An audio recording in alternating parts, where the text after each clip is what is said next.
transaksi yang diharamkan dalam Islam. Ya. Sebenarnya transaksi ini banyak sekali bahasannya, tetapi kita berikan judul transaksi yang diharamkan dalam Islam.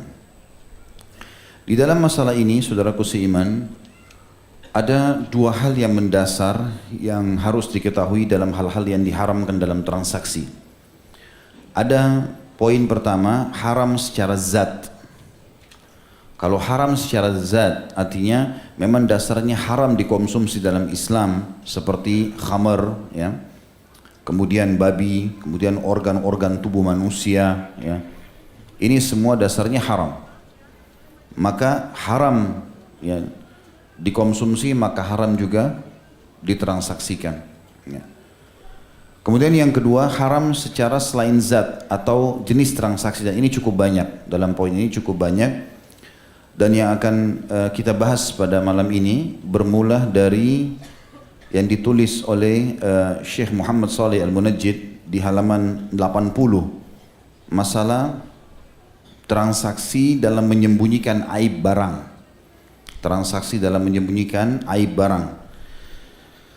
Kata beliau, diangkat dalil dari hadis yang sahih riwayat Imam Muslim di jilid 1 halaman 99, dan ini jenis transaksi yang pertama yang sifatnya haram selain zatnya atau sistem saja yang haram, ya. Beranjak daripada hadis di mana Nabi SAW pernah melewati sebuah pasar, kemudian menemukan ada seorang penjual gandum yang menjual tumpukan gandum, dan Nabi SAW melihat dari atas gandumnya sangat bagus. Kemudian pada saat beliau SAW memasukkan telapak tangannya di gandum tersebut, ditemukan bagian dalam itu basah. Maka Nabi SAW menanyakan, apa ini? Hai penjual gandum. Dia mengatakan, ya Rasulullah, kena air hujan. Kata Nabi SAW dalam hadis yang masyhur, afala ja'altahu fawqa ta'ami kayyarahun nas man gasya falaysa minna. Riwayat lain, man gasyana falaysa minna. Kenapa tidak engkau letakkan di bagian atas, justru yang kualitasnya kurang, pamerkan, lihatkan kepada orang, supaya orang tidak tertipu. Yang bagus juga bisa dipamerkan, tapi yang curang ini, atau yang rusak, atau yang kurang kualitasnya diperlihatkan. Tidakkah engkau letakkan di bagian atas makanan, sehingga orang-orang dapat melihatnya? Ingatlah, barang siapa yang tidak, ya, barang siapa yang menipu kami, maka bukan dari golongan kami. Dan sudah kita pernah jelaskan teman-teman di awal bahasan dosa-dosa besar.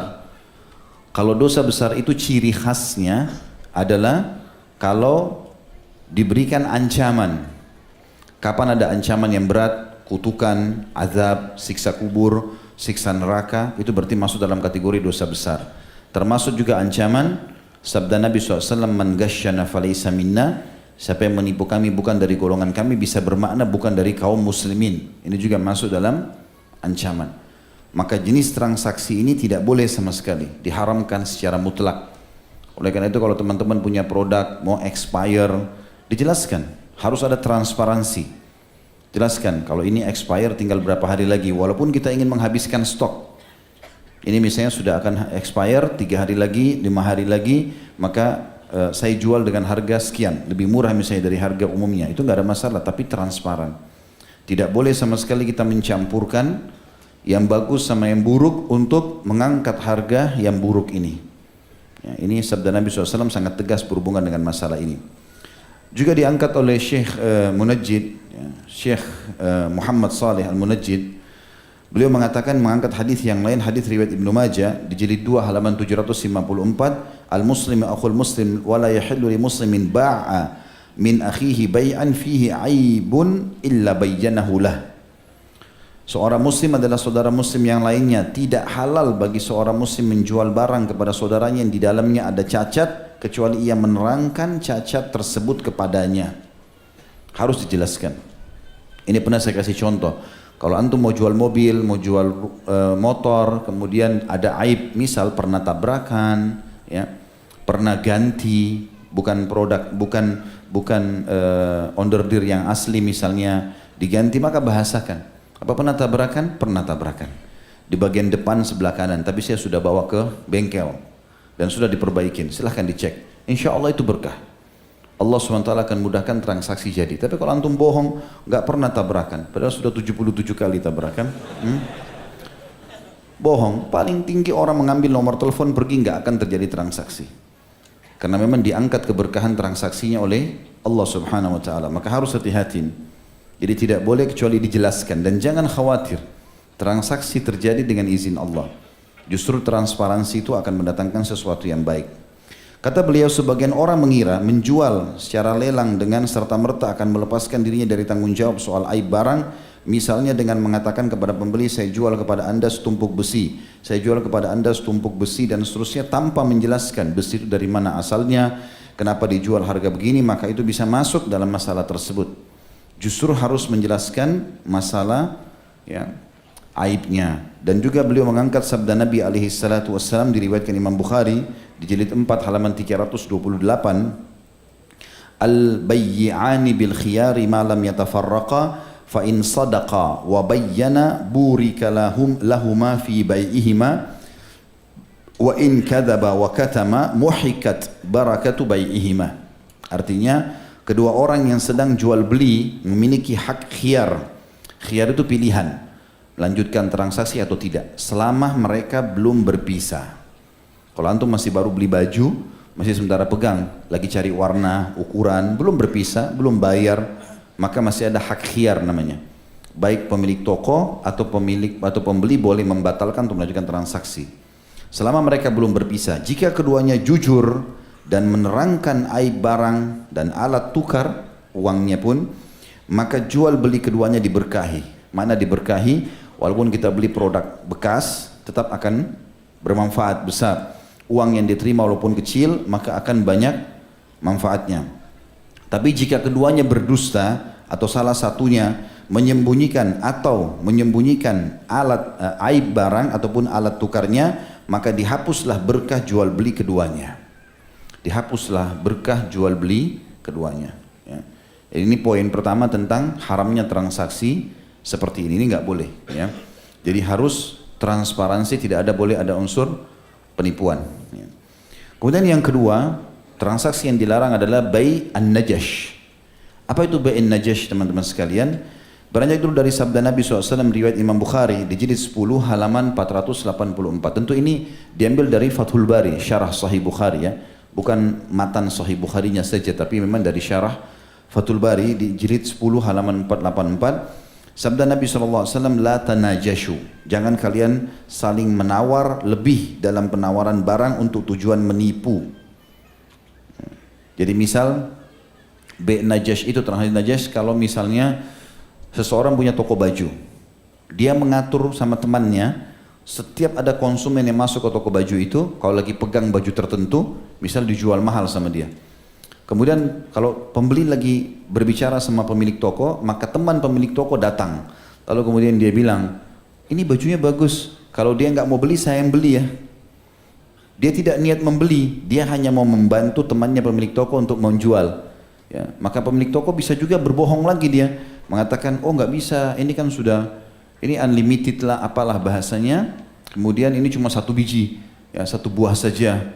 Maka kalau orang ini sudah beli sudah nggak bisa misalnya. Untuk supaya barang itu laku, mungkin barang itu hanya 50.000 rupiah bisa jadi laku 500.000 misalnya. Maka ini namanya bai' najash, transaksi najash yang haram. Ini mirip juga di pelelangan, ya. Biasa begitu, diletakkanlah beberapa orang di sudut-sudut ruangan tersebut untuk mengangkat harga, bukan dengan tujuan membeli, tapi hanya sekedar ingin menipu, ya, supaya barang itu bisa dijual mahal. Dan ini masuk dalam sabda Nabi SAW. Di sini juga diangkat dalil yang lain. Disebutkan oleh Syekh Al-Albani dalam silsilah hadis sahihah di nomor 1057, sabda Nabi SAW, al-makru wal khadi'atu finnar. Semua jenis tipu daya atau makar dan penipuan tempatnya di neraka. Jadi nggak boleh sama sekali transaksi seperti ini. Dan teman-teman sekalian harus fahami ayat ini ya, surah Fatir, surah nomor 35 ayat 43. Itu selalu ingat, kapan ada bisikan syaitan untuk transaksi dengan cara menipu, hati-hati. Ya, karena Nabi SAW sabdanya jelas sekali. Firman Allah SWT jelas. Di antara potongan ayat surah Fatir ayat surah nomor 35 ayat 43 itu, wala yahiku makur sayyi illa bi ahli. Semua orang yang mengatur tipu daya tidak akan kembali tipu daya tersebut kecuali kepada dirinya sendiri. Ya, kata para ulama tafsir, pasti kebongkar kedoknya ataupun transaksinya tidak akan diberkahi. Kemudian yang ketiga teman-teman sekalian adalah berjualan setelah azan kedua di hari Jumat. Ya. Kalau khatib di atas mimbar, maka itu sudah ada larangan. Ya. Tentu tentang azan 2 kali ini khilaf di antara ulama, ya. Ada di antara ulama seperti Imam Ahmad rahimahullah, Abu Hanifah, Imam Malik, jumhur umumnya mengatakan bahwasanya azan Jumat cuma sekali. Diambil daripada sikap Nabi SAW, Abu Bakar dan Umar. Juga Ali. Ya, ini melakukan azan Jumat cuma sekali. Azan Jumat cuma sekali. Jadi begitu sudah masuk waktu, naiklah Nabi SAW di mimbar, kemudian beliau salam, lalu azanlah. Itu sudah masuk waktu Jumat. Itu yang umum terjadi. Tapi di zaman Utsman bin Affan dilakukan azan 2 kali.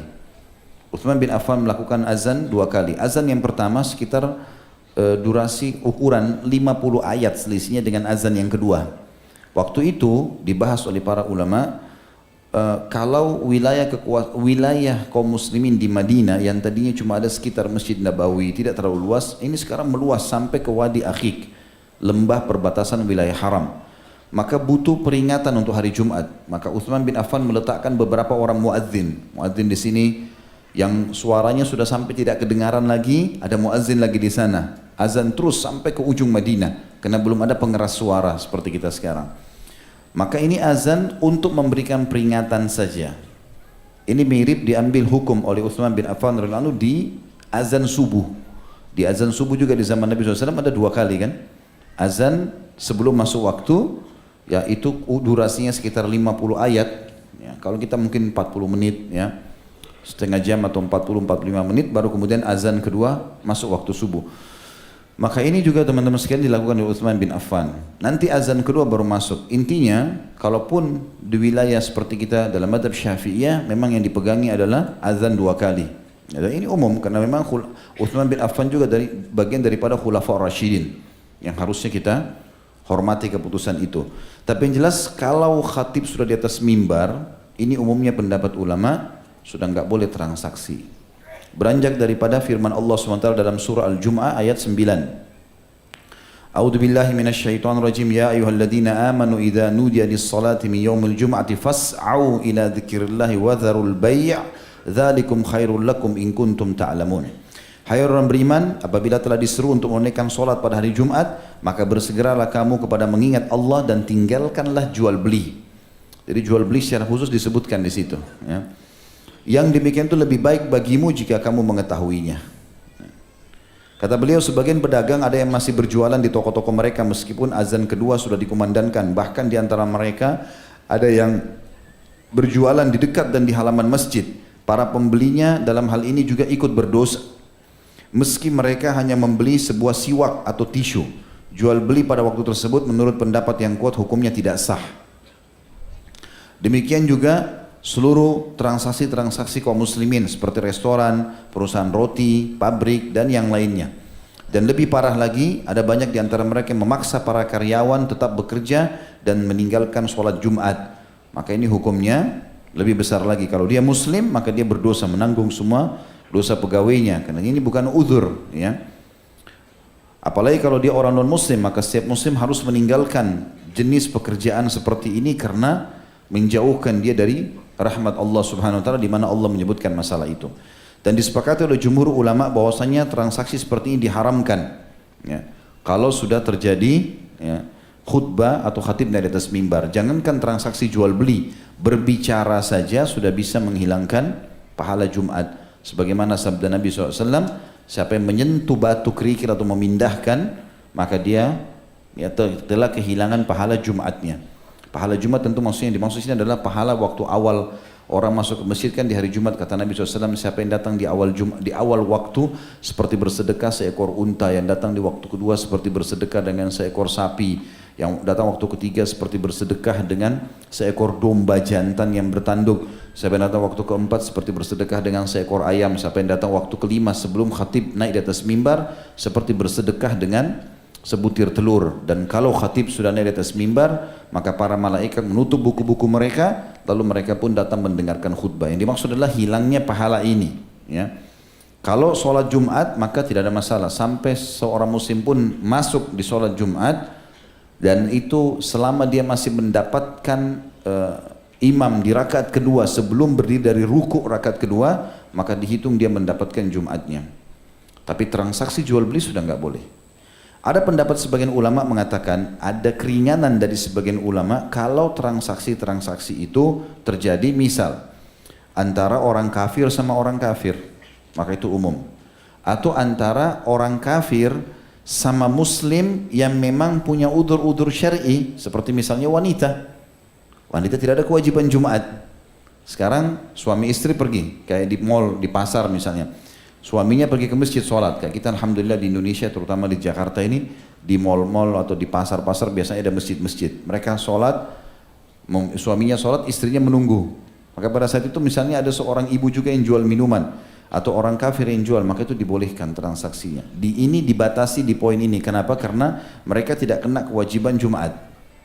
Tidak ya, diwajibkan hadir Jumat. Transaksi yang keempat, semua transaksi yang berbau judi atau maisir.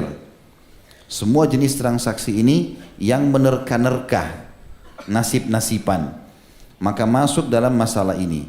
Dan yang paling sering terjadi diantaranya adalah contoh kalau diletakkan sebuah produk untuk dijadikan hadiah di sebuah mall, seperti sering kita lihat ada mobil, ada motor, ya. Kalau belanja dapat kupon diisi, gitu kan.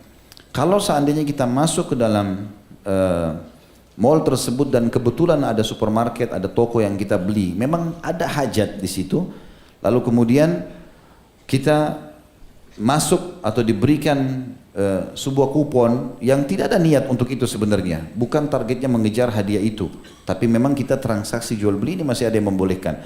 Tetapi kalau dasarnya sengaja belanja di situ karena ingin mengejar hadiah itu, bahkan menumpuk-numpukkan barang, karena setiap kelipatan 100 ribu, 50 ribu dapat kupon, maka dia beli barang banyak ditumpukin di rumah, tidak dipakai, hanya untuk mengejar hadiah tersebut, sehingga kalau dia tidak dapat dia akan kecewa.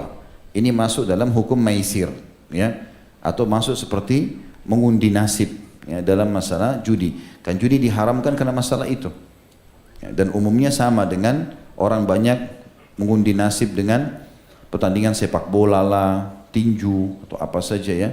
Ini semua masuk di dalamnya, sesuatu yang dilarang gitu. Dan ini sudah umum dalam firman Allah Subhanahu wa taala dalam Al-Baqarah ayat 219, ya. Yas'alunaka 'anil khamri wal maisir, ditanyakan kepada Muhammad tentang khamr dan judi. Qul fihima itsmun kabirun wa manafi'u lin-nas wa itsmuhuma akbar min naf'ihima. Ditanyakan kepada Muhammad tentang khamr dan judi. Khamr berarti semua memabukkan, dan ini sudah kita jelaskan tadi secara fisik dia sudah haram di poin pertama tadi secara zat. Dan judi, maka katakanlah pada keduanya terdapat dosa besar dan ada manfaat bagi manusia. Ya, misal orang minum khamr, dia bisa lebih hangat badannya, mungkin lebih percaya diri atau apalah. Atau judi misalnya dianggap sebagai sebuah hiburan, seperti bahasa sekarang sering dikatakan hiburan. Tapi Allah mengatakan kalau itu ada manfaatnya buat manusia, tetapi dosanya lebih besar daripada manfaatnya. Dan di sini juga kaidah penting dalam makanan, dalam transaksi, kalau seandainya mudaratnya lebih besar daripada manfaatnya, maka hukumnya haram. Ya, sebagaimana diambil dari sini. Dan ini juga dalil yang digunakan oleh ulama dalam masalah yang mengharamkan rokok, ya, dari dalil Al-Baqarah 219 ini. Kemudian juga dalam surah Al-Maidah, ya, ayat 90, ini pada saat turun pengharaman khamr, ayat terakhir dari pengharaman khamr. A'udzubillahi minasyaitonir rajim, ya ayyuhalladzina amanu innamal khamru wal maisir wal ansabu wal azlamu rijzun min amali syaitan fajtanibuhu la'allakum tuflihun. Ya, artinya, hai orang-orang beriman, sungguhnya khamar, judi, berhala, mengundi nasib dengan panah adalah perbuatan keji dan termasuk perbuatan syaitan, maka jauhilah perbuatan-perbuatan itu agar kalian beruntung. Jadi ini poin yang keberapa? Yang keempat. Tidak boleh ada maisir, mengundi nasib lah, ya. Mengundi nasib, transaksi mengundi nasib. Ini juga masuk sebenarnya mirip dengan contoh-contoh banyak sekali. Kayak misalnya ada orang bilang, belilah barang ini tapi nggak usah dicek, nggak boleh dicek ini. Ya. Kita nggak punya hak cek dan tidak ada akad sama sekali. Kalau misalnya kita ini nggak apa-apa nggak dicek, tapi nanti kalau ada apa-apa di rumah dikembalikan, itu lain. Dia buka pintu keringanan, nanti bisa ditukar. Tapi kalau orang bilang beli barang ini tapi nggak ada cek, silakan apa adanya. Rusak kah, bagus kah, terserah. Ini nggak boleh. Ngundi nasib namanya. Kita nggak tahu ini barangnya bagus atau enggak. Saya pernah gitu, satu waktu saya pernah di Surabaya sholat di satu masjid, ada seorang jemaah datang dan ngobrol sama saya di pelabuhan lah apalah, terus kemudian saya punya transaksi. Ustaz mau beli nggak? Beli apa ini? Dia bilang ada satu dus isinya 50 handphone. Ya. Semuanya ada dalam dus, tapi nggak boleh dicek. Bisa dibeli, harganya nggak tahu sekian juta gitu. Terus saya bilang, baik kalau nanti di dalamnya ada handphone yang tidak benar, tidak bagus, yaitu nasib-nasiban. Nah ini nggak boleh. Gimana cara nasib-nasiban? Jadi dari 50 handphone itu bisa saja 25 rusak, 30 rusak, atau mungkin 49 rusak. Allahu alam. Baik, transaksi yang kelima adalah gharar. Transaksi gharar. Gharar bisa berakibat sesuatu yang merugikan salah satu dari dua pihak atau ketidakpastian. Ketidakpastian. Dan akar kata kalimat takrir atau tagrir dari gharar ini itu bisa berarti akibat, bencana, bahaya, resiko, ketidakpastian. Dalam istilah fikih muamalah, takrir atau tagrir ini berarti melakukan sesuatu secara membabi buta tanpa ada pengetahuan yang mencukup atau akan mengambil resiko yang sangat besar. Ya. Ini sedikit mirip dengan judi, tetapi dia lebih tinggi lagi karena tidak jelas. Bisa tidak jelas produknya, bisa tidak jelas akadnya dan seterusnya. Ya. Ibnu Taimiyah berkata, gharar terjadi bila seseorang tidak tahu apa yang tersimpan bagi dirinya pada akhir suatu kegiatan jual beli. Kalau tidak jelas maka ini bisa masuk dalam gharar. Dan juga dalam madhab Syafi'i dikatakan bahwasanya gharar itu adalah apa-apa yang akibatnya tersembunyi dalam pandangan kita, dan akibat yang paling mungkin muncul adalah yang paling kita takuti. Masuk dalam masalah ini adalah kalau sesuatu yang dijual, produk-produk yang dijual itu produk yang menakut-nakuti orang. Ya. Ini yang pernah saya jelaskan, seperti contoh banyak dilakukan oleh pihak asuransi. Nanti kalau gempa, nanti kalau Anda tabrakan, nanti kalau rawat nginap, nanti. Allahu alam. Terjadi atau tidak. Ya. Sekarang saya tanya teman-teman, mana lebih banyak? Antum sehat atau sakit? Sehat. Tapi yang dijual oleh mereka sakitnya. Mana lebih banyak kita pakai mobil, tabrakan atau tidak? Tidak. Tapi yang dijual tabrakannya. Makanya kebanyakan tidak ada komplain. Yang komplain sedikit. Maka ini bisa masuk dalam unsur gharar dalam Islam. Ya, karena kalau kita nggak komplain, hilang. Kalau kita komplain, bisa lebih banyak. Misalnya mobil kita hilang, nilainya 200 juta. Dan kita bayar pada saat asuransikan ores misalnya termasuk kehilangan, kita bayar misalnya 15 juta. Hilang mobil, sekarang asuransi harus bayar lebih banyak daripada uang yang kita bayar. Jadi gharar, rugi dari salah satu dari dua pihak, gitu kan? Dan seterusnya, ya. Ini semua termasuk bisa gharar, dan contoh-contohnya banyak sekali dalam masalah ini, ya. Imam Nawawi mengatakan larangan gharar dalam bisnis Islam mempunyai peranan yang begitu hebat dalam menjamin keadilan. Jika kedua belah pihak saling meridhoi, kontrak tadi secara zat tetap termasuk dalam kategori bai' al-gharar yang diharamkan. Walaupun ridho, gitu kan? Kalau bisa merugikan satu dari dua pihak, tetap nggak terjadi.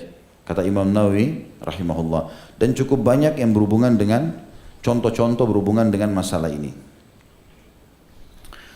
Kemudian teman-teman sekalian, transaksi yang keberapa sekarang? Yang keenam, masalah mengangsur unsur riba. Semua transaksi mengandung unsur riba, jadi tidak dibolehkan sama sekali. Sebagaimana Allah Subhanahu wa taala menjelaskan, firman Allah Subhanahu wa taala yang masyhur, dan teman-teman yang mau bahas atau baca masalah riba, baca Al-Baqarah surah nomor 2 ayat 275 sampai 281 atau 282. Tapi kita ambil saksi bahasan 275-nya. Allah Subhanahu wa taala berfirman, a'udzubillahi minasyaitonir rajim, alladzina ya'kuluna riba la yakumuna illa kama yakumul ladzi yatakhabbathu asyaitanu minal mas. ذلك بأنهم قالوا إنما البيع مثل الربا وأحل الله البيع وحرم الربا من جاءه موعظة من ربه فانتهى فله ما سلف أمره إلى الله ومن عاد فأولئك أصحاب النار هم فيها خالدون. Orang-orang yang makan atau mengambil riba tidak dapat berdiri melainkan seperti berdirinya orang yang kemasukan syaitan lantaran tekanan penyakit gila. Keadaan mereka demikian itu disebabkan karena mereka berkata sungguhnya jual beli sama dengan riba. Sebagian ulama tafsir mengatakan, kenapa Allah mengatakan orang yang makan riba ini berdiri seperti orang kerasukan syaitan atau gila? Karena umumnya kata ulama, orang kalau terlilit riba dia sulit melepaskan diri dan akhirnya stres, sepertilah orang gila, ya. Jadi kalau sudah terlilit kerepotan, dia sudah beli rumah, dia sudah beli mobil, dinikmati berapa saat, uang sudah banyak dikeluarkan, ternyata kena bunga dan tidak bisa dibayar, disita. Nah ini akhirnya membuat stres, dan ini tidak boleh dalam Islam. Saya sudah tekankan ikhwas dan akhwat sekalian rahiman rahimakumullah, Islam subhanallah sangat adil dan tidak terpisah satu komponen kegiatan dengan kegiatan yang lain. Misalnya perekonomian tidak bisa lepas dengan sosial, tidak bisa lepas. Tidak bisa lepas dengan bagaimana kita transaksi tapi tidak menyakiti hati orang, tidak menipu dia, tidak mengambil haknya, itu tidak bisa lepas. Dan ini tidak ada dalam jenis ekonomi yang lainnya, tidak bisa lepas. Bahkan seringkali kita dianjurkan dalam Islam untuk berbagi, bersedekah. Ada orang miskin datang, kita punya restoran, makan kan gratis. Tidak selamanya kita berpikir ekonomi saja. Jadi ada unsur sosial di situ. Ini sudah pernah saya titik beratkan masalah itu. Jadi memang Islam datang dengan penuh keadilan dan semua yang bisa mendatangkan kerugian dari salah satu pihak, apalagi kalau sampai dua pihak atau tidak ada kejelasan, maka semua itu tidak dibolehkan. Ya. Jadi Allah SWT mengatakan itu semua karena mereka berkata jual beli sama dengan riba. Padahal Allah telah menghalalkan jual beli dan mengharamkan riba. Orang-orang yang telah sampai kepadanya larangan dari Tuhannya lalu berhenti mengambil riba, maka baginya apa yang telah diambilnya dahulu sebelum datang larangan. Dan urusannya terserah kepada Allah. Orang yang kembali mengambil riba setelah mengetahui hukum, maka orang itu adalah penghuni-penghuni neraka, mereka kekal di dalamnya. Ya. Jadi tidak boleh sama sekali. Di sini kenapa Allah SWT hubungkan antara riba dengan transaksi jual beli? Karena memang Allah Subhanahu Wa Taala menyuruh kita terjun ke sektor real lah, seperti real. Ini produknya, periksa, uangnya mana, dibayar, selesai. Transaksi jual beli, gitu kan? Seperti itulah. Kalau riba tidak ada seperti itu. Pinjam ini, kembalikan lebih. Ya. Maka mereka anggap itu juga transaksi jual beli kok. Nggak bisa. Islam membedakan mana utang piutang, mana transaksi jual beli. Kalau utang piutang, ini murni jasa mencari pahala. Antum kalau utangkan orang, lupakan untuk ambil keuntungan dari situ. Nggak boleh. Ini 1 juta, kembali 1.100.000, riba, haram. Nggak boleh sama sekali. Utangkan orang yang sudah risiko. Dan ada hadis keutamaan yang kita kejarkan. Yang kita kejar, kata Nabi SAW dalam hadis sahih, siapa yang memudahkan, ya, memberikan tunggakan, ya, waktu, jeda waktu bagi orang yang sudah jatuh tempo, maka dia akan dinaungi oleh Allah, di bawah naungannya tidak ada naungan kecuali naungan Allah pada hari kiamat.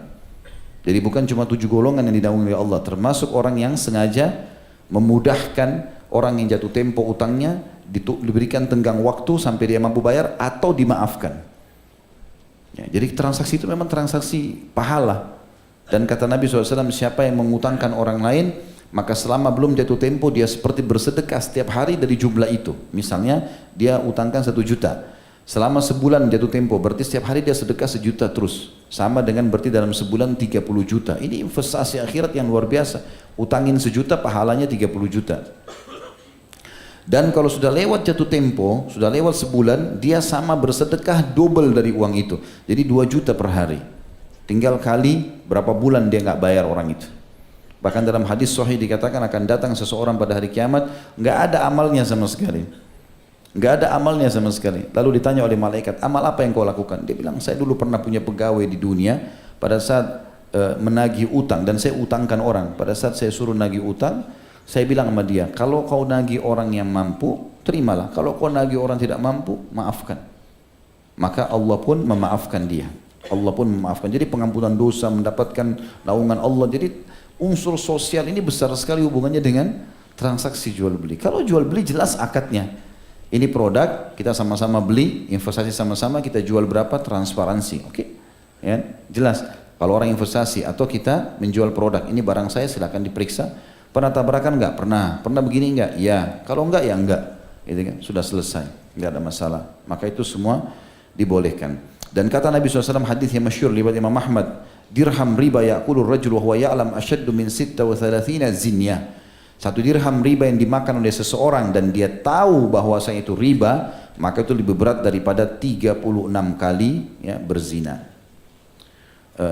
Kemudian dalam hadis yang lain dikatakan juga, hadis yang masyhur, kata Nabi SAW, riba itu 73 pintu, yang paling rendahnya seperti seseorang berzina dengan ibunya sendiri, dan yang paling tinggi seperti seseorang itu atau setara dengan seseorang mencoreng kehormatan seorang muslim. Dan ini tentu cukup banyak sekali ya dalil-dalil berhubungan dengan masalah riba ini. Di antaranya hadis ya, yang Nabi SAW mengatakan, tadi itu hadis yang saya sebutkan itu riwayat Ibnu Majah ya. Juga Jabir bin Abdullah radhiyallahu anhu mengatakan Rasulullah SAW mengutuk orang yang menerima riba, orang yang membayarnya, orang yang mencatatnya, dan 2 orang saksinya. Kemudian beliau bersabda, mereka itu semua sama. Hadis riwayat Imam Muslim. Kemudian teman-teman sekalian masuk yang keberapa? Yang ke-7. Ada namanya transaksi terpaksa atau mutor. Ya. Jadi ini ada poin bolehnya, ada tidak bolehnya. Jadi kalau misalnya kita lagi kepepet, kita mau jual produk, maka boleh kita jual. Tetapi kalau kita tahu sebagai pembeli, ini saudara kita lagi mau jual dan dia butuh duit, nggak boleh kita tunggangi keadaan. Mentang-mentang dia butuh, ya sudah, kita sudah tahu mobilnya dia ini sebenarnya bisa laku 150 juta. Tapi dia mendesak, malam itu anaknya sakit, dia harus bayar rumah sakit, udah saya beli 100 juta. Kalau kau nggak mau ya nggak usah. Padahal dia tahu orang ini kalau nunggu sampai besok mungkin bisa 150 juta. Tapi orang kepepet, ini nggak boleh. Hukumnya haram. Ya. Hukumnya haram, tidak boleh sama sekali. Ini dilarang. Dalam banyak riwayat berhubungan dengan masalah itu, mutor namanya. Ya. Ini juga mirip dengan, sebenarnya kalau mau dipisahkan bisa, tapi ini mirip dengan juga transaksi ikrah namanya, paksaan. Ya. Tapi beda kasusnya ya. Jadi kita sendirikan saja. Yang keberapa tadi? Yang ke-6 ya. Transaksi mutor ini, terpaksa. Itu yang ke-7. Baik. Yang ke-8 berarti transaksi ikrah, transaksi paksaan. Ya. Segala bentuk tekanan dan pemaksaan dari salah satu pihak untuk melakukan satu akad tertentu sehingga menghapus ya, keridoan di antara mereka, maka ini juga masuk dalam masalah ini. Jenis pemaksaan dalam berupa ancaman fisik atau memanfaatkan keadaan seseorang yang sedang butuh. Ini Ibnu Taimiyah mengatakan bahwasanya dalam keadaan seperti ini seseorang yang memiliki stok barang, kalau misalnya ada orang memiliki stok barang yang dibutuhkan orang banyak, maka harus diperintahkan untuk menjualnya dengan harga pasar. Jika dia enggan melakukan, maka pihak berkuasa dapat memaksakan untuk melakukan hal tersebut demi menyelamatkan nyawa orang banyak. Jadi sebenarnya transaksi ini nggak boleh, ya. Transaksi ini nggak boleh, artinya mengikrah orang, memaksa orang untuk transaksi. Kalau kau tidak jual rumahmu sama saya, maka saya akan pukul kamu, saya akan bunuh kamu. Ini transaksi nggak boleh, karena dia tidak ridho. Allah kan membolehkan kita transaksi antaradin, dengan saling ridho. Berarti lawan ridho itu ikrah, nggak boleh. Kecuali dalam satu keadaan, kata Ibnu Taimiyah, kalau ada orang sengaja mengumpulkan barang, dan pada saat dia kumpulkan barang tersebut, dia tujuannya memang untuk ya, untuk menunggu, membeli, menguasai pasar, lalu dia jual mahal, sehingga orang tidak punya. Misalnya dia membeli semua beras yang ada di pasar, sehingga tidak ada lagi beras, sementara itu kebutuhan pokok, orang pasti beli, kayak di Indonesia misalnya. Maka dia sendiri yang monopoli sekarang, dia yang beli, dia yang jual, dan harga dia yang tentukan. Ini tidak boleh. Maaf, ini harusnya pemerintah turun tangan untuk memaksa dia untuk menjualnya. Ini dalam keadaan, tapi sebenarnya transaksi pepaksaan tidak boleh kalau selain keadaan ini ya. Makanya transaksi yang setelahnya itu, transaksi yang keberapa? Ke-9, masalah ihtikar ya. Ini maksudnya mengumpulkan, menumpuk-numpuk barang. Ya, mirip tadi dengan sebelumnya tapi agak beda. Kalau ikrah tadi paksaan, kalau ihtikar ini sengaja memonopoli pasar, gitu kan? Kemudian monopoli pasar itu ditarik semua sama dia, kemudian dia nanti yang jual dan dia menaruh harga sendiri. Kata Nabi SAW, barang siapa yang menimbun barang maka telah melakukan dosa, dan ini tidak dibolehkan dalam Islam ya. Kemudian selanjutnya adalah transaksi namanya talaqqil jalab dan talaqqi rukban ya. Yang dimaksud dengan talaqi jalab adalah barang yang diimpor dari tempat lain, sedangkan rukban adalah pedagang yang menaiki tunggangan. Ini dua-duanya digabung oleh Nabi SAW. Jadi contohnya misalnya ada pedagang-pedagang akan masuk ke Jakarta misalnya. Mereka mau jual barangnya. Maka sebelum masuk ditahan oleh pedagang-pedagang Jakarta, nggak boleh masuk. Kita beli aja semua transaksi. Kita transaksi di sini. Tapi dengan maksud di sini mereka maunya supaya pedagang-pedagang itu tidak tahu harga pasar Jakarta. Ya. Sehingga mereka buta dengan harga pasar tersebut. Nah, ini tidak dibolehkan. Nabi SAW melarang dalam hadis riwayat Muslim, dikatakan oleh Abu Hurairah radhiyallahu anhu, naha Rasulullah SAW an yatalaqqal jalab. Ya. Rasulullah SAW melarang untuk talakil jalab atau hewan-hewan tunggangan yang membawa barang-barang dagangan di zaman dulu, unta itu di stop kemudian diambil, dibeli. Ya. Dengan tujuan supaya mereka tidak transaksi langsung dengan konsumen, gitu kan. Tapi ini tentu dalam keadaan teman-teman sekalian kalau mereka tidak tahu sama sekali pasar dan pedagang-pedagang ini mau memonopoli, itu yang dimaksudkan, ya. Dan beda keadaannya kalau misalnya teman-teman bawa misalnya 10 pick up semangka mau masuk ke Jakarta, ternyata pedagang-pedagang di Jakarta mengatakan sudah nggak usah jual, nanti biar saya beli saja, ya, saya beli semuanya ini dan sudah tidak repot-repot lagi. Dan memang penjual ini tahu, oh harga semangka itu di Jakarta misalnya 10.000, ini pedagang-pedagang beli 9.000, normal-normal saja, nanti mereka jual 10.000, maka itu tidak ada masalah, tidak masuk dalam larangan ini. Tapi yang dimaksud adalah betul-betul ada niat orang yang membeli untuk menghadang orang-orang ini supaya tidak tahu transaksi atau tahu harga yang ada di kota tersebut. Juga Abdullah bin Umar mengatakan, tadi itu hadis yang Nabi SAW melarang transaksi ini, itu riwayat Imam Muslim.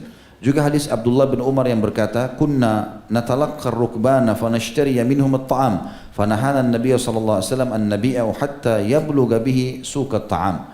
Dulu kami pernah menyambut para pedagang dari luar, lalu kami membeli makanan milik mereka. Nabi SAW lantas melarang kami untuk melakukan jual beli semacam itu dan membiarkan para pedagang tersebut sampai di pasar makanan, barulah kami membelinya di sana. Nah, jadi di sini ada larangan dan ini semua karena dikhawatirkan jangan ada unsur penekanan atau manipulasi atau apa saja yang berhubungan dengan hal-hal ini. Juga dalam hadis yang lain kata Nabi SAW, la talaqqul jalaba faman talaqqahu fashtara minhu fa idza ata sayyidahu as-suq fa huwa bil khiyar. Janganlah menyambut para pedagang luar sehingga diberhentikan sebelum masuk ke kota. Barang siapa yang menyambutnya lalu membeli barang darinya, lantas pedagang itu masuk ke pasar dan mengetahui kalau dia ditipu. Jadi misalnya kita bawa tadi 10 pick up semangka, ternyata kita belum tahu harga Jakarta berapa. Ditekanlah harga oleh pedagang-pedagang tersebut, mereka mengatakan misalnya Rp4.000. Padahal sebenarnya harga pasar itu dengan jual 10.000 bisa, ya. Kita terpaksa menjualnya. Pada saat kita masuk ke pasar ternyata kita temukan pedagang tersebut menjual 10.000 dan dia berbohong. Dia mengatakan ini paling di Jakarta dijualnya cuma 6.000. Maka di sini pembeli masih punya hak secara hukum syari untuk menarik kembali produk dia. Kalau dia masuk ke pasar, itu sabda Nabi SAW. Ya, janganlah menyambut para pedagang luar. Ya. Barang siapa yang menyambutnya lalu membeli barang darinya, lantas pedagang luar itu masuk pasar dan tahu ia tertipu dengan penawaran harga yang terlalu rendah, maka ia punya khiyar, punya hak untuk membatalkan transaksi walaupun dia sudah terima uang di sini. Hadis ini sahih diriwayatkan oleh Imam Muslim dan ini semua karena ada unsur ghararnya juga, ya, sebagaimana kita jelaskan tadi. Sekarang jenis transaksi yang ke 11. Hadir gak ini? Hah? Yakin? Sana sayap kanan, sayap kiri hadir gak? Atau cuma jadi pendengar yang baik? Yang ke-11 adalah transaksi orang kota ke orang desa, ya, atau menjadi calo orang desa.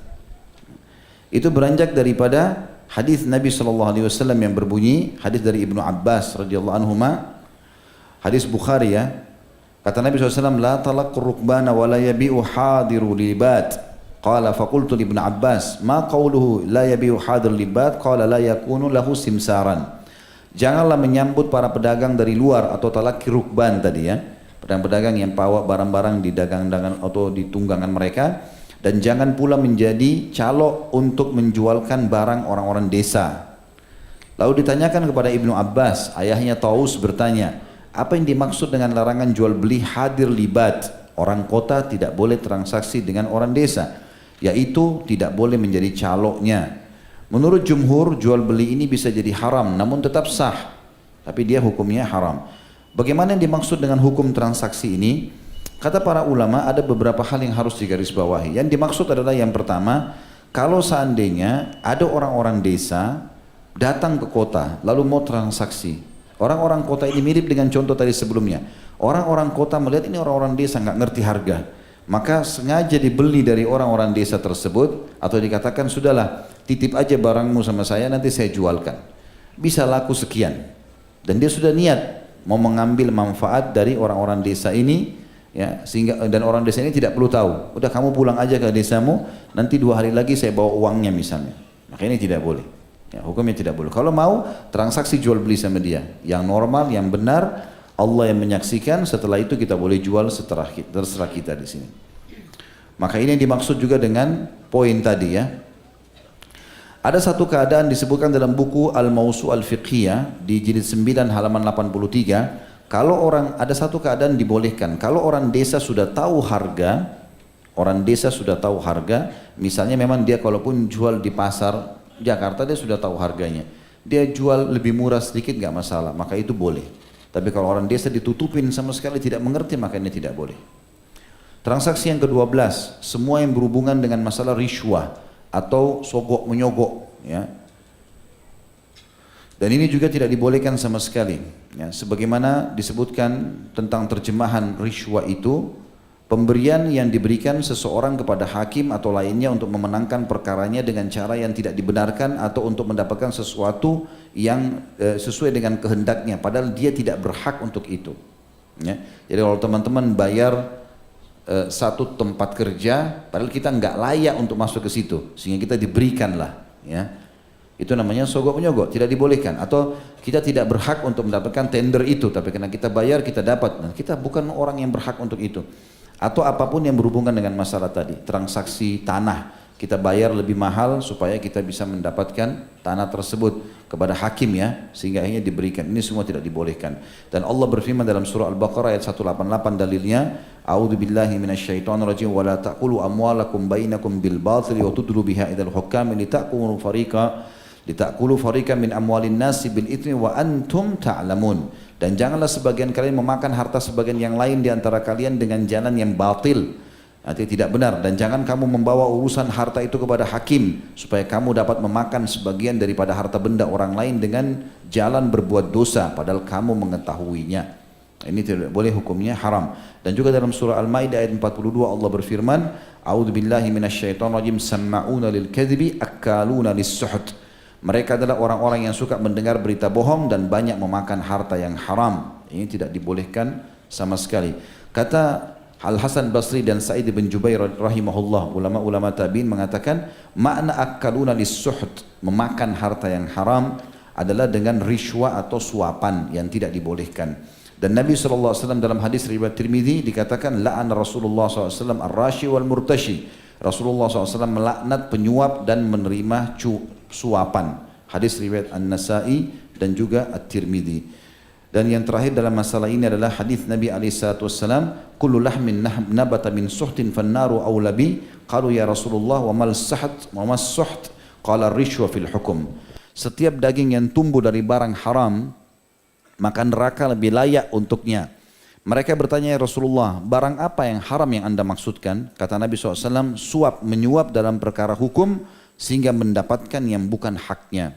Ya, artinya teman-teman, kalau antum punya hak di situ boleh. Misal kita punya produk datang dari luar negeri, terus ditahan oleh bea cukai. Barang itu legal, kita datangkan, kita beli, jelas notanya segala macam, tapi diberikan syarat harus datangkan ini dan datangkan itu. Begitu sudah kita penuhi semua syarat, mereka masih tahan produk kita. Intinya minta uang. Gitu. Kemudian kita kasih uang untuk mendapatkan barang kita. Kalau tidak, barang itu hilang. Di sini tidak masuk dalam sogokan, karena kita punya hak. Ya, yang di sini yang dimaksud sogokan adalah tidak punya hak kita mendapatkan karena pembayaran yang kita berikan itu. Allahu a'lam. Seperti biasa kita lanjutkan insyaallah setelah ba'da Isya. Subhanakallahumma bihamdika asyhadu an la ilaha illa anta astaghfiruka wa atubu ilaik. Wassalamualaikum warahmatullahi wabarakatuh. Assalamualaikum warahmatullahi wabarakatuh. Alhamdulillah wassalatu wassalamu ala Rasulillah. Segala puji dan puja kehadirat Allah Subhanahu wa taala. Juga salawat dan taslim kepada Nabi besar Muhammad sallallahu alaihi wasallam. Masih ada satu jenis transaksi tadi yang saya lupa sampaikan. Berarti transaksi yang ke-13 ya. Atau 14? 13. Itu masalah tidak boleh transaksi di atas transaksi saudara muslim. Ya, itu juga masih masuk dalam larangan. Sesuai dengan hadis riwayat Muslim, kata Nabi SAW, la yabi'ur rajulu ala bai'i akhihi wa la yakhtub ala khitbati akhihi illa an ya'zana lahu. Janganlah seseorang menjual di atas jualan saudaranya. Janganlah pula seseorang khitbah atau melamar di atas khitbah saudaranya kecuali ia telah mendapat izin dari saudaranya tentang hal tersebut. Juga riwayat yang lain, ini hadis riwayat Muslim, hadis riwayat Bukhari yang lain, Ibnu Umar menyampaikan radhiyallahu anhuma, la yabi'u ba'dukum ala bai'i akhi. Janganlah seseorang di antara kalian menjual di atas jualan saudaranya. Jadi ini haram. Kalau teman kita atau saudara kita muslim sedang transaksi, walaupun hanya sekedar bertanya atau masih negosiasi harga, kita tidak boleh masuk sama sekali, harus menghindar. Ya, mirip dengan kalau sudah ada pembicaraan yang dibuka dengan seorang wanita, walaupun wanita tersebut masih minta waktu misalnya, silakan datang ke rumah saya, datanglah ketemu orang tua wanita tersebut dan ternyata orang tuanya minta waktu. Nah, tenggang waktu meminta ini, waktu untuk berpikir, ini tidak boleh sama sekali ada terima pertemuan dengan orang lain ataupun nazar dari orang lain sampai diputuskan. Kecuali kalau hari itu sudah diputuskan, baru boleh. Jadi tidak boleh semua jenis godaan ya. Tidak boleh misalnya kita bilang, saudara kita muslim si A lagi beli baju dari si B. Lalu kita suka baju itu. Lalu kita mengatakan kepada si B, udah saya gak usah jual sama si A, nanti saya beli lebih mahal. Sehingga diputuskan transaksi tersebut, ini gak boleh. Ya, hukumnya haram. Ya. Dan semua yang sejenis dengan itu. Ya, kalau kita minta dibatalkan transaksi dengan mengiming-imingkan harga lebih mahal, ya, maka itu semuanya hukumnya haram. Juga sama tidak boleh masuk dalam masalah ini transaksi yang dikenal dengan transaksi saum. Ya. Sebagaimana Nabi SAW mengatakan, la yasmil muslimu ala saumi akhihi wa la yakhtub ala khitbatihi. Tidak boleh seseorang muslim melakukan penawaran. Saum itu penawaran di atas saum penawaran saudaranya dan jangan pula melakukan khitbah di atas khitbah saudaranya. Ini diberikan contoh oleh para ulama. Misalnya, kita sudah transaksi sama si A, mau berjual rumah dengan harga 200 juta misalnya. Sudah sepakat harga, sudah sepakat akan ada pembayaran misalnya lusa. Tapi ternyata datang si B ini punya kedudukan di hati kita. Mungkin kita lebih suka sama dia, atau mungkin dia seorang yang punya jabatan, sehingga ada efek-efek yang bisa kita dapatkan mungkin dari jabatan dia, lalu kita batalkan transaksi A tanpa sebab, kemudian kita jual kepada si B. Ini nggak boleh. Ini juga termasuk transaksi saum karena sudah terjadi kesepakatan. Ya, ini diantara transaksi tadi yang belum sempat kita sebutkan. Begitu saja, mudah-mudahan bermanfaat. Semoga pertemuan kita diberkahi oleh Allah Subhanahu wa taala dan semoga seluruh amal yang pernah kita kerjakan, yang sedang kita kerjakan, yang akan kita kerjakan sampai menjelang ajal datang nanti diterima dengan pahala yang sempurna, dan semoga seluruh dosa tidak terkecuali yang pernah kita kerjakan, sengaja tidak sengaja, besar ataupun kecil, samar ataupun nyata, diganti oleh Allah dengan kemahamurahannya menjadi pahala. Kita selalu doakan negara tercinta Indonesia menjadi negara yang aman, tentram, damai, seluruh umat Islam di bawah naungan ukhuwah Islamiyah, diangkat perselisihan di antara mereka, dan dalam ibadah mereka kembali kepada Al-Quran dan Sunnah. Dan semoga semua saudara-saudara kita yang sedang diuji oleh Allah, baik itu di Lombok, di Palu, di Banten, dan di tempat-tempat yang lain, semoga Allah SWT terima para syuhada mereka dan mengembalikan kondisi dan keadaan mereka menjadi lebih baik dari sebelumnya, dan semoga masalah dan musibah ini tidak merata ke seluruh Indonesia, dan semoga bisa menjadi ibrah dan pelajaran buat kita semua. Dan semoga Allah karunia kita pemimpin muslim yang adil, kembali kepada Al-Quran dan Sunnah, bisa memakmurkan masyarakat dan Indonesia, dan siapapun yang menginginkan keburukan bagi negara tercinta ini, bagi agama Islam, bagi muslimin, semoga Allah kembalikan tipu daya mereka kepada diri mereka sendiri. Dan tidak pernah lupa kita doakan saudara kita di Palestina, di Syria, di Yaman, di Irak, di Myanmar, dan sekarang di Cina yang sedang tertindas.